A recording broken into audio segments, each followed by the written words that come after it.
and welcome to the Healer Now podcast, episode 9. We're going into a topic that I'm really looking forward to sharing about, waking up. And first of all, I want to paraphrase a great philosopher, and he called himself an entertainer more than anything. That's Alan Watts, an incredible human being. And he said, the secret to waking up is not seeing yourself as the end of the Big Bang, like you are something that is a result of the Big Bang. You are the Big Bang itself coming onto me in the way that you are. And as he said, I know I'm that too. We need to realize that we are the process. We are the process of the Big Bang. Now, I'm not saying that the Big Bang is an actual thing. I wasn't there. I don't know. I'm sure there was a spark of existence. My intuition tells me that there was a beginning point that brought about the process that we're in now, this 3D matrix that we are experiencing in these bodies. And there is this element of ourselves that is not the body, and there is the element of ourselves that is the body. We live in a binary existence under duality. And I've delved deep into non-duality and all of that. And it was helpful to a degree, but then also what happens is you can become a bit, I found for me, I was becoming a little bit disconnected in a way because I was just looking at it like we're all one. It's everything's just an illusion. The real truth of the matter is we're all one, and we just need to see that and wake up to that. And there is some truth in that. But again, we live in a reality that is dualistic in nature. And so this is the reality, or I should say the existence, that we need to embrace in order to truly be spiritual beings, is understanding that we are here to have the human experience. Now, where it probably goes a little bit sideways for us is we're here to, if you think about experiencing, it's just taking in. Experiencing is a very feminine quality, feminine in that it's passive.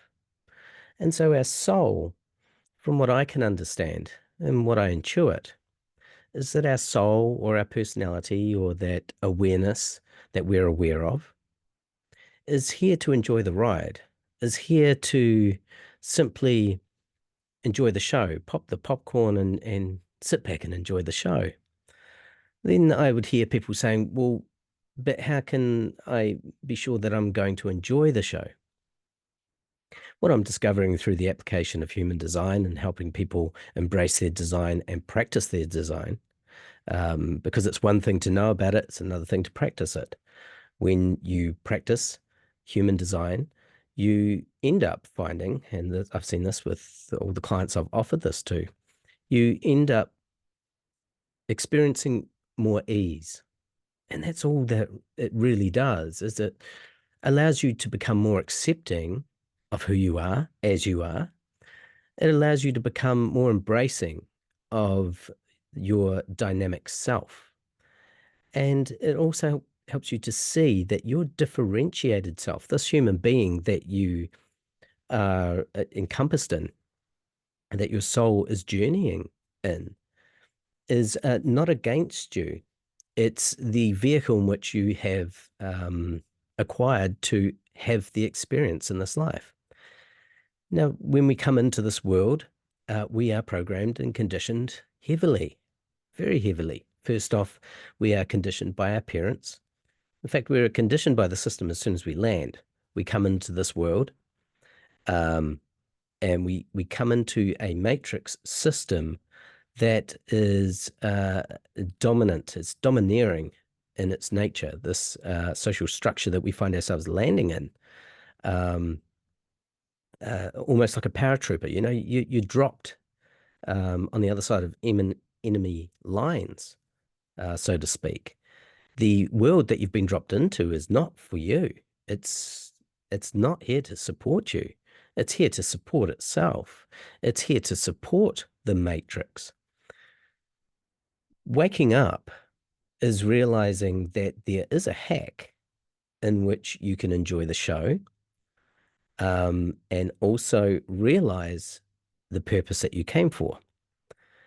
Now, there is a specific purpose, but it's not in the purpose that the world would try to give you. When people ask me, my clients, they say, I just want to know what my purpose is. Often I say, forget about it. You don't have a purpose. You're purposeful. And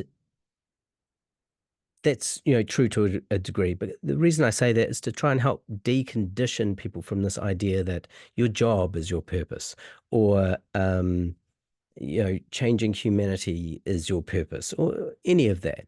Really, if there was a purpose, it's realizing you are full of many possibilities and that they can be realized. But again, it comes down to realization. This is what waking up really is.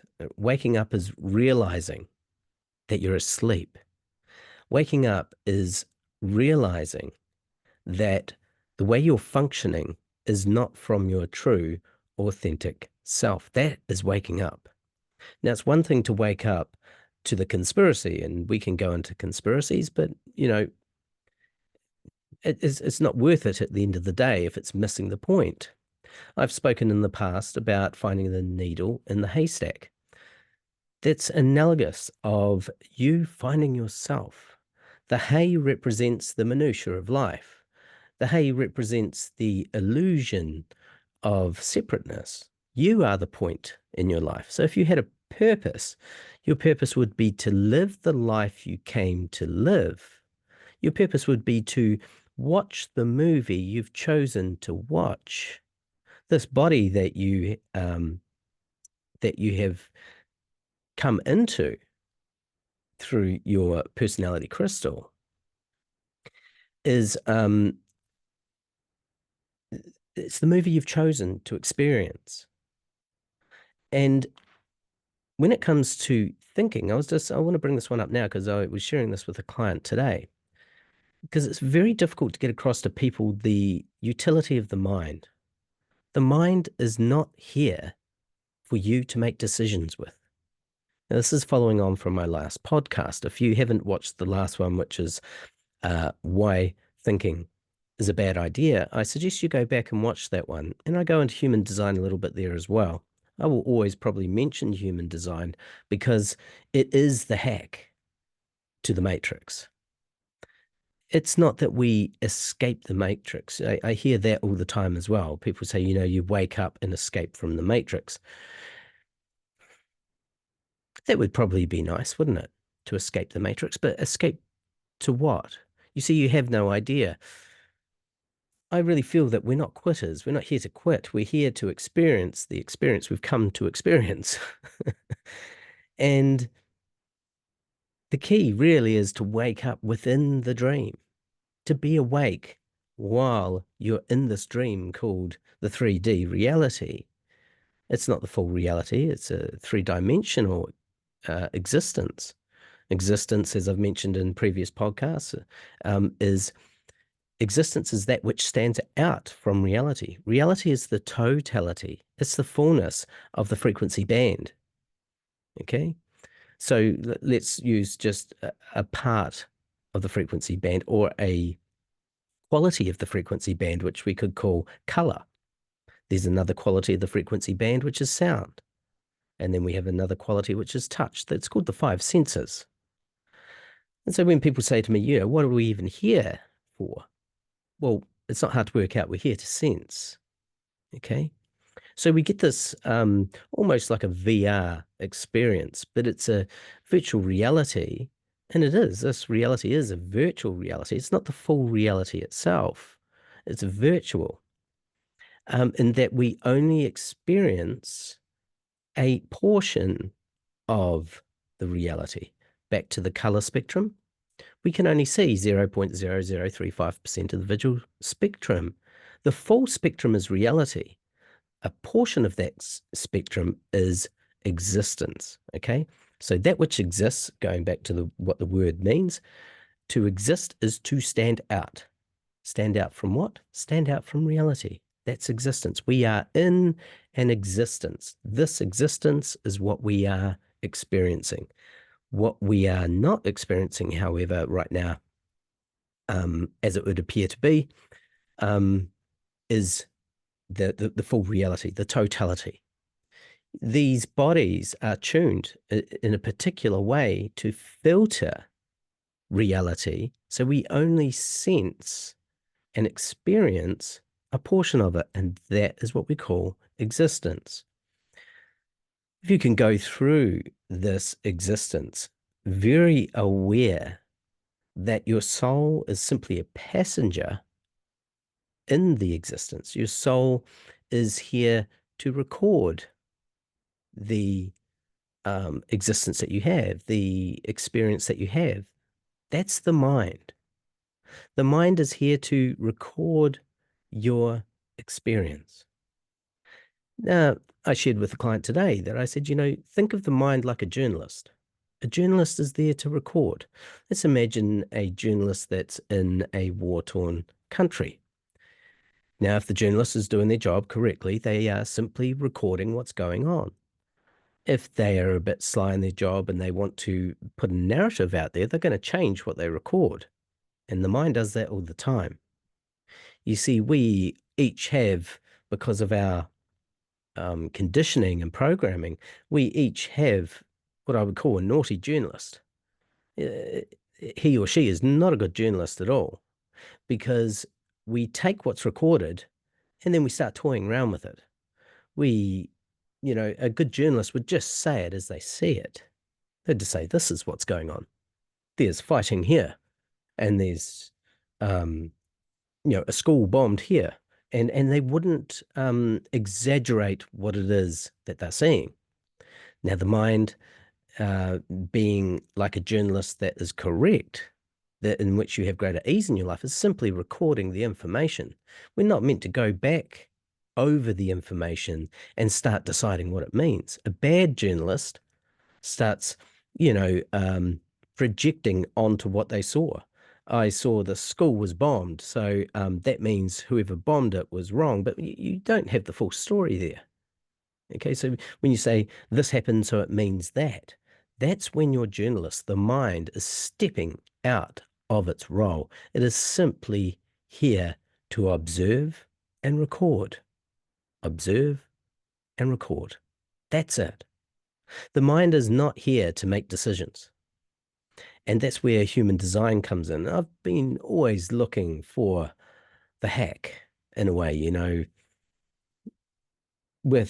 I studied biogeometry under Dr. Robert Gilbert, who learnt it under Dr. Ibrahim Karim. Now, when I saw that people were blowing up cell phone towers and trying to, destroy 5G infrastructure, I thought, no, there's got to be a better way here. Instead of just destroying, there must be a way in which we can transmute this energy. And so I went on a search and I found it in biogeometry. We can, using sacred geometry and the understanding of the ancient temple sciences from Egypt. Dr. Karim is a doctor of architecture from Egypt. When we understand what the ancients knew and understood, we can use geometry as the information to transmute and to neutralize, not to destroy. Destroying is not really anything that is, well, it's not creative, right? We're better to come from a creative space to realize where we've gone wrong, using these electromagnetic fields and transmitters that are dehydrating the planet. It's not CO2 or emissions that if climate change is happening or climate change is being sped up, it's not happening because of these emissions as such. I'm sure it's playing a role. Everything affects everything. It's like that butterfly effect. Of course, we can't just keep throwing rubbish into the sea and expect that the planet's going to be happy about it. But the thing that we're overlooking is the electromagnetic smog that we are putting into our atmosphere. And the electromagnetic smog is affecting the planet's electromagnetic field. And what we know about electromagnetic smog is that it dehydrates both the human being and the planet itself. It literally sucks the life force out of living organisms. So, looking into biogeometry, what I loved about biogeometry is they gave you the tools to be able to create tools, and I've created tools to be able to correct Earth energy lines that are detrimental, that carry what's called vertical negative green frequency, um, and also uh, geometric tools as well that correct and harmonize the electromagnetic smog. So devices that can be put onto routers, smart meters, and phones. So in seeking for a better solution instead of a destructive way, I found something that's helped me incredibly. Same thing with human design. I had known about human design for a long time. I knew what my design was, but delving into it of recent, and really going into it, I've discovered, here's the piece I was looking for. Because waking up, everyone's talking about waking up, and it's so interesting that you look at the woke movement in the world. It all kicked off around the same time that people were literally waking up and talking about the matrix, waking up from the matrix and escaping the matrix. And at the same time, the reaction to that was this phenomena that we call the woke community, where there's probably, looking at it, and to be fair, there is an element of truth in there. People accepting who they are and embracing who they are and expressing who they are. But the insidious part is in the woke scene is that people aren't expressing themselves as they truly are.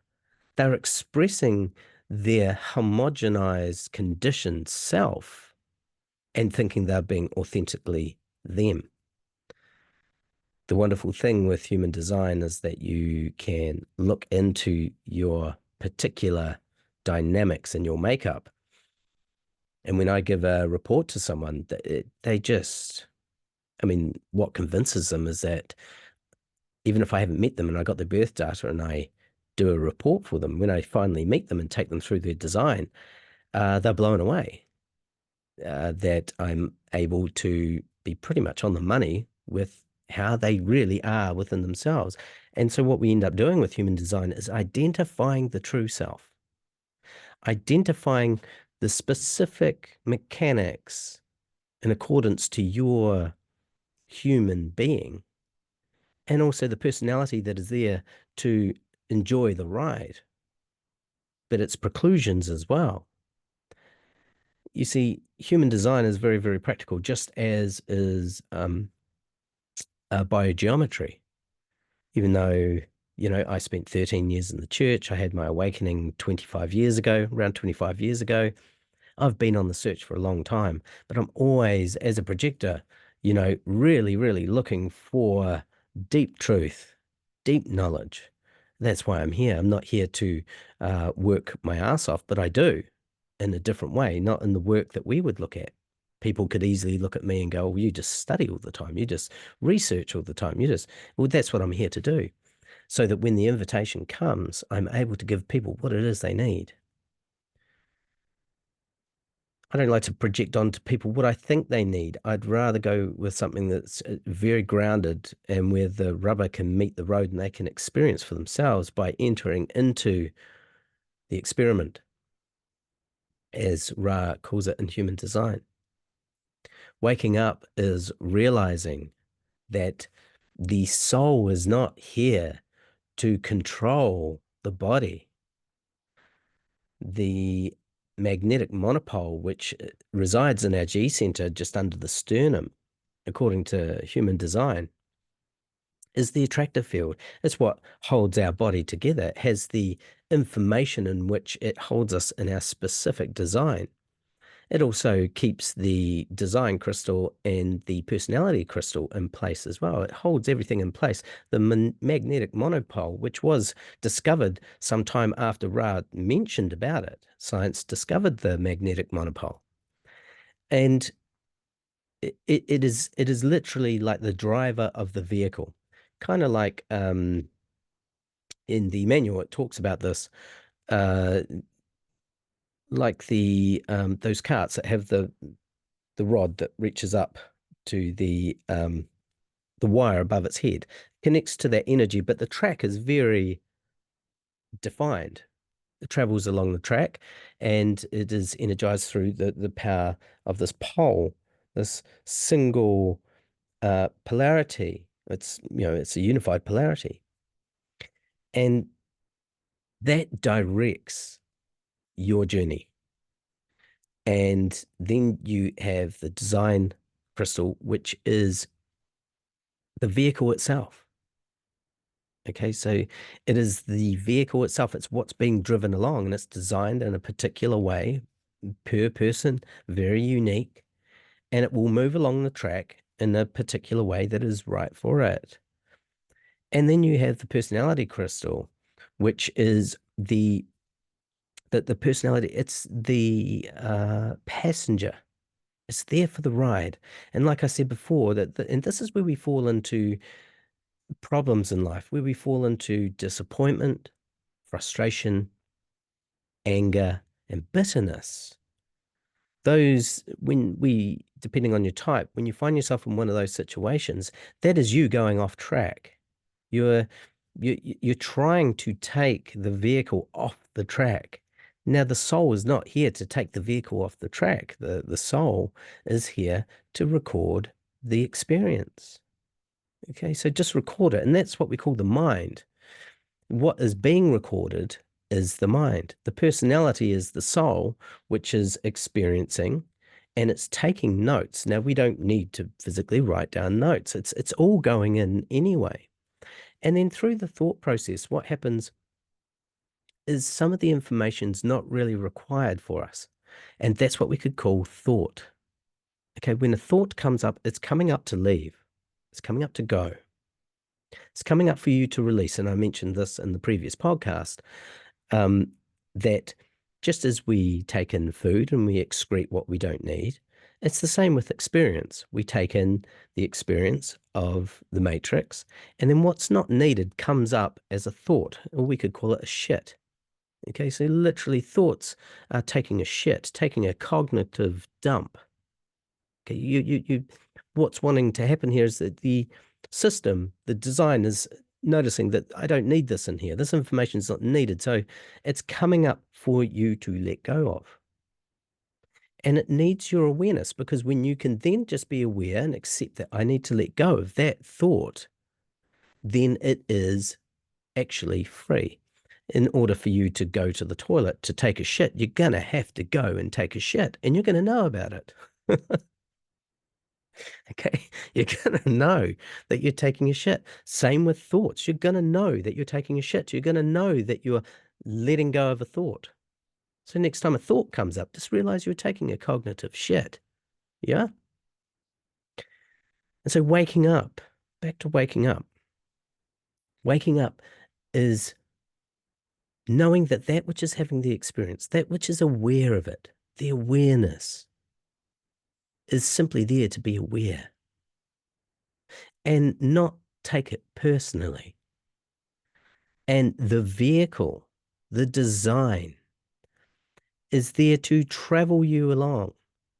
And when you know your design and you don't try to change it, but you honor its authority and strategy, well, then the personality relaxes.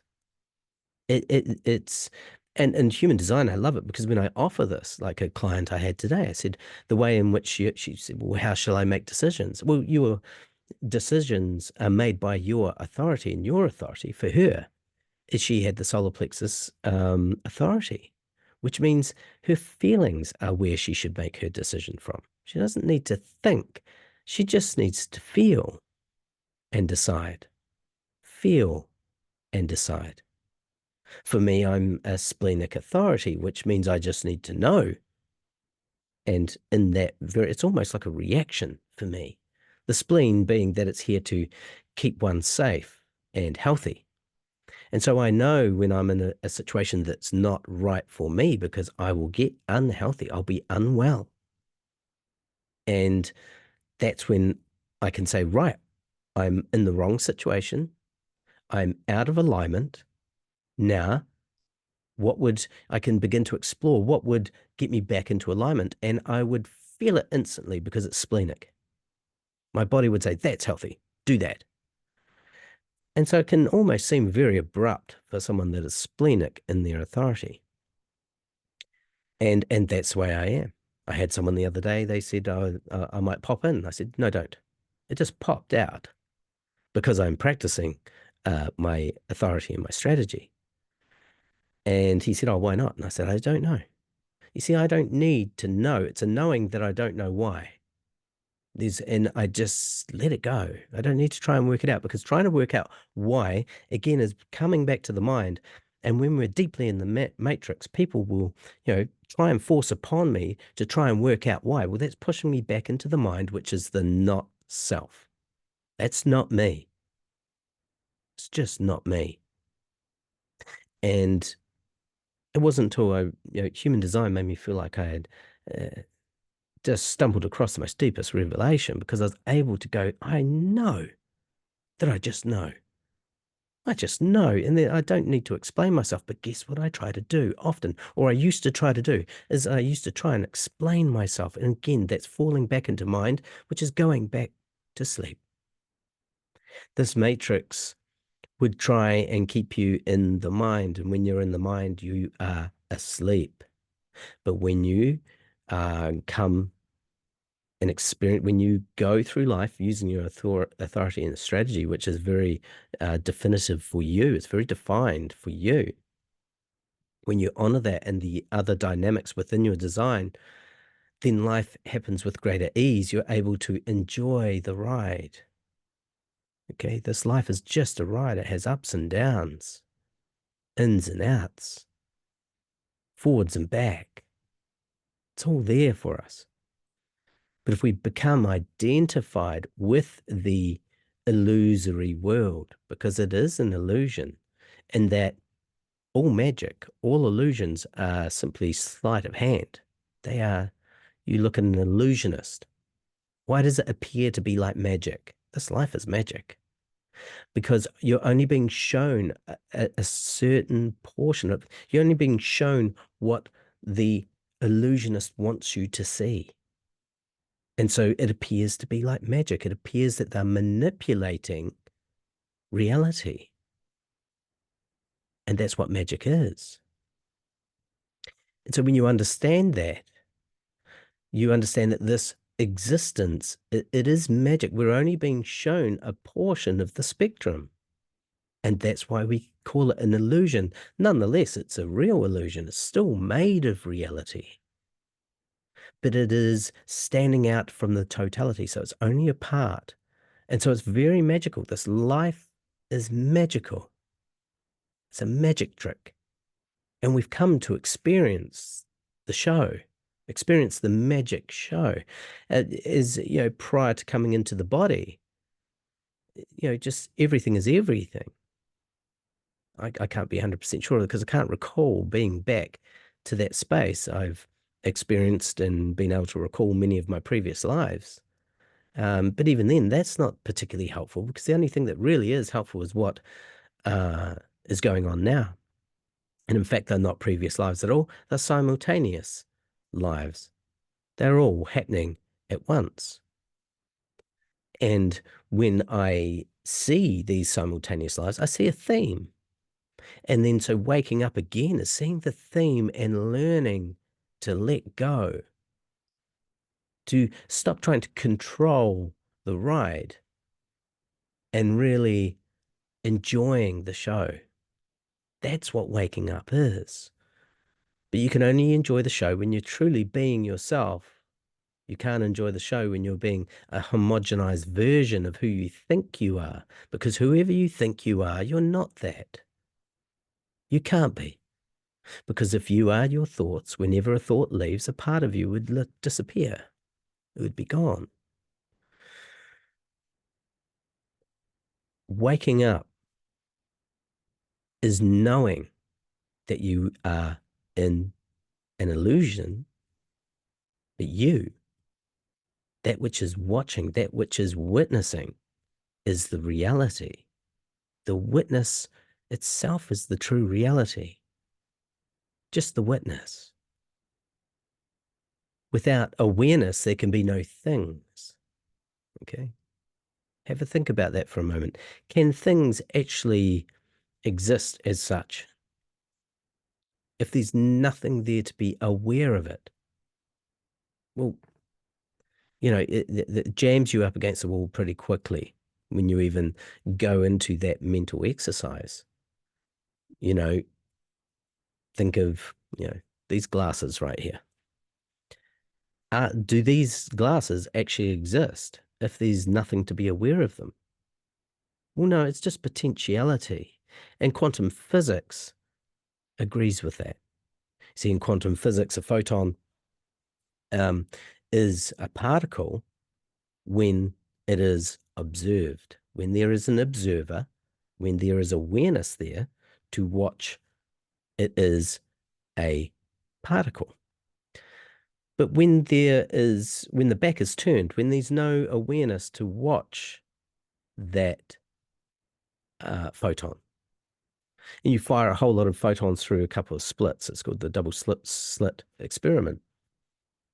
What it leaves, the evidence left behind, is actually a waveform. So unless it's observed, it's just potentiality. It's just potentially glasses, a thing. It's potential. It's a waveform. Everything is energy. Everything is frequency and vibration before it's anything else. It is awareness. It is that actually collapses it into form. And so this form principle that we find ourselves in, it is the awareness that is actually, bringing it into existence. It is awareness itself that's bringing it into existence. And now I want to take you a little bit deeper and realize that awareness itself, there is only one awareness. It seems to be that there are many awarenesses, many consciousnesses,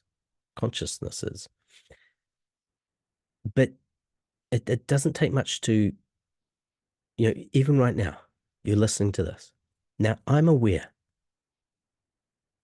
Right now I'm aware, and I'm aware that I'm aware. And it feels strange when you turn awareness upon itself and you are aware of that which is aware. What does it do? Well, nothing. It's just aware. The only quality it has is being aware. It's just aware. Now, you can do this yourself and you will have that same quality. That's what we all share in common.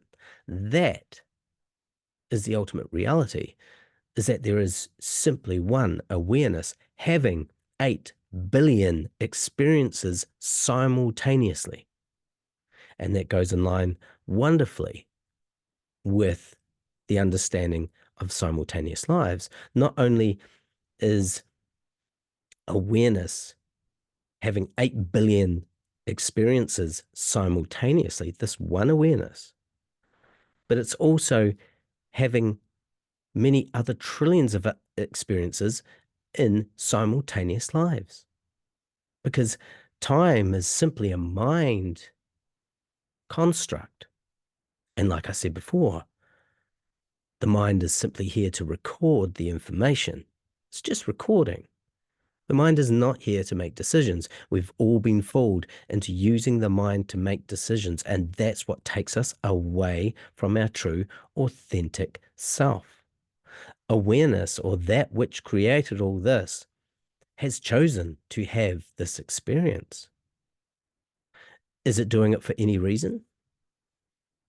How can we be sure? You know, does a flower flower for any reason other than just being a flower? It's a process. You are a process, to return back to what Alan Watts said. You are not something that's on the end of the Big Bang. You are the Big Bang itself. You are the process itself. You're still the process. True reality is a process. It doesn't ever end because it's infinite, right? It has to be infinite. And awareness is obviously infinite.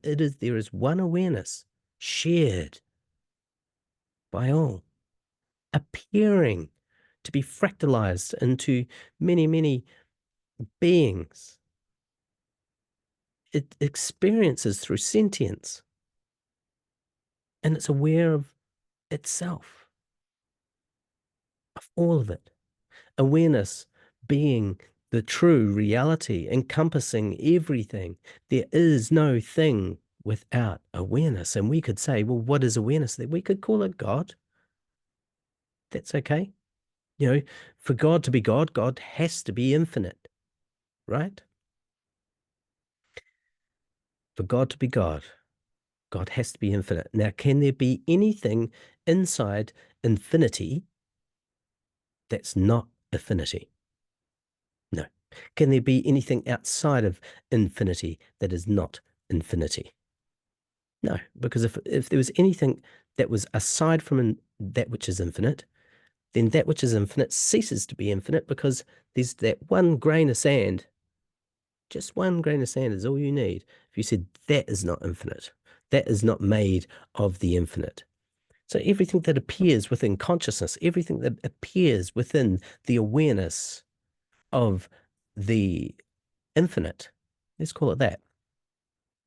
Everything that's in there appears within awareness. It appears within awareness. Okay, but it's not awareness itself. It just appears to be. It appears to be standing out. That's why it's called an illusion. Because awareness really actually can't stand out from awareness itself. Awareness is just aware. That's all it does. And so to wake up is to realize you are that which is aware. You are awareness itself. And so you are the totality, but as it appears to be like a magic trick, you're standing out from what you truly are. This body stands out from your awareness, right? Look at your hands. Your hand stands out. It exists outside of your awareness. It appears to exist outside of your awareness, but awareness is that which is the container of everything. Now, I'm sure there's a few heads out there that are really starting to boggle by now. And I knew this podcast would be going quite deep. And I'm just scratching the surface. And I think I might have to do a part 2 on this one because I don't want these podcasts to be too long. I try to keep it in under an hour. But the point is, waking up is not just waking up to a conspiracy. It's not just waking up. People say, oh, I woke up at this time. To truly wake up is to let go completely. It is really to let go of trying to control the movie. It's letting go of trying to control the matrix itself. The hack in human design is that you can actually live a life as the authentic being you came to experience by letting it be. Understand its mechanics and let it function out of its own authority and strategy. That's where human design comes in. And I'm so excited that, I could have got into this deeper a long time ago, but the timing wasn't right. The timing is perfect now. It's liberating me. It's liberating others to see that there truly is a design within this matrix. And I'll go a bit deeper next time. How's this design decided upon? Well, it has many aspects to it. One thing I find just fascinating is the I Ching and its correspondence to DNA. You see, when we're talking DNA, we're talking the physicality side of our being, right down to the DNA holds information. It is information itself, which then gives you your formation. your form principle. There are 64 hexagrams in the I Ching, one of the oldest written books out there. And Russ, was able to correspond these 64 hexagrams to the DNA, of which there are 64 codons in the DNA. See, the Chinese, they're so clever. They'd worked this one out when we were obviously of a less conditioned consciousness way back when. There are 64 codons in the DNA and 6 amino acids. In the I Ching, there are 64 hexagrams, and each hexagram is made up of 6 lines, giving it its unique expression. It corresponds to the DNA just beautifully. And that information, how it is encoded into your DNA, is your human design. And that is all corresponding to to a few other aspects of the esoteric knowledge. We have the Kabbalah Tree of Life with its 36 channels. Was it 32? I can't remember off the top of my head. Flowing through here. Then we have Western astrology and the I Ching as well. And with these combined, there is this incredible body of knowledge in which we can see how bringing these things together is giving us a more of a holistic picture. These incredible esoteric knowledge helping us to see what it is, to understand what it is that we're seeing even. The key to waking up is understanding that you're not here to control life. Not everyone is here to manifest, like how some of the gurus would say. We all get excited by that. But that's, again, there are many people out there think they want to manifest, but they've been programmed to believe that that's going to bring them happiness. If you're a generator, success is not so high on your list. As a generator, you are geared towards satisfaction. Satisfaction is what matters to you. For a projector like myself, success is very important because we're always waiting for this invitation to come along. We're waiting for things to land. The projector is in for the long haul. They're in for the long game. And so success, getting that final, yes, I got it. There we go. The projector really relishes in that. But for the generator, they just want to keep getting on with it. And so satisfaction is really, really important. Waking up. I will do another podcast on this one. Again, there has been a great awakening take place. And out of that was the reaction to this awakening that's taking place. And we call that wokeness, this supposed being authentic. And yet it's not, it's people trying to be authentic out of their conditioning, which is not being authentic at all. It's just a regurgitation of what they've managed to put in you. And it is the program itself, the matrix, and those that just love to siphon energy out of it for themselves. And they're playing their role. They're playing their role in the game. But them suggesting and projecting onto us this wokeness idea, and then people think they've woken up. They haven't woken up at all. They're just regurgitating their propagandized programming. We're truly waking up is realizing that this is simply a dream. It's simply a movie. It's simply a ride to ride. It is a movie to witness. And so allowing yourself to witness it, to simply watch it, and then knowing how to allow the vehicle itself to move through space and time. Because space and time, again, is an illusion. It appears to be, but it's not all of it. It's not the totality. And when you understand that, people would like to say, I've woken up to the truth. No, none of us have woken up to the truth yet. No one has. We will only ever sort of wake up in layers. There are many people that have woken up. And what I'd say in this life, to be awake in this life, is to know that what you're experiencing is simply an illusion for you to experience and record. And you don't need to worry about recording it. It's happening on its own. Just allow it to be. Stop trying to change it. Stop trying to force it. You know, projectors out there trying to manifest. That's not there for you. Wait for the invitation, and your genius will be invited into a situation, and then success comes for you. For a manifester, just get on. You know what you need to do. Just make sure you let people know. Your strategy is to inform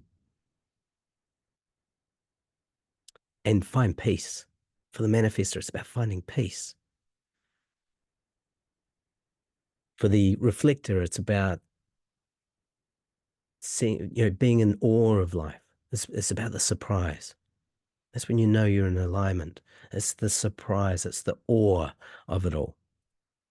For the generator, it's for success, for satisfaction. Being satisfied in what you do. You're geared to work. You love to work. As long as your energy is being directed in a very efficient and effective way, you have satisfaction.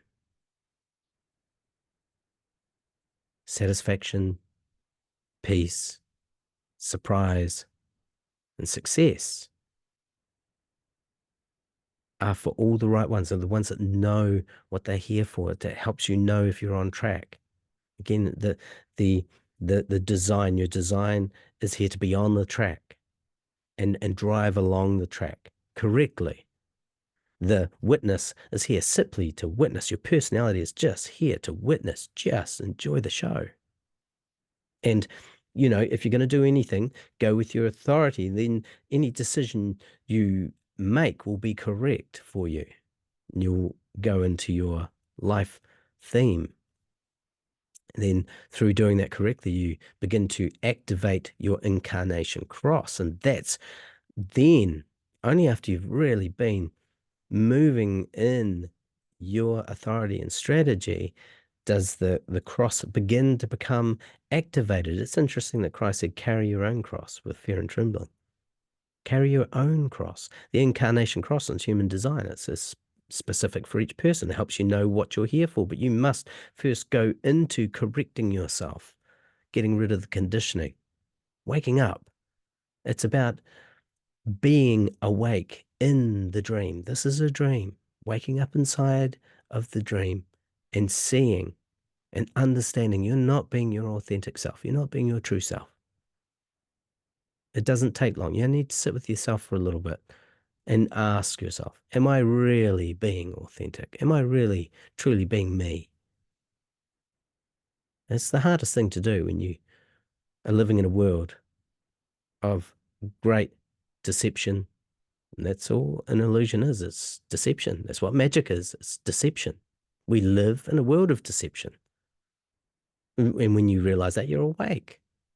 You realize that everything you see, everything you experience is only a part of the totality. It's just a part of it. Enjoy the show. Enjoy the ride. And until next time, let there be light.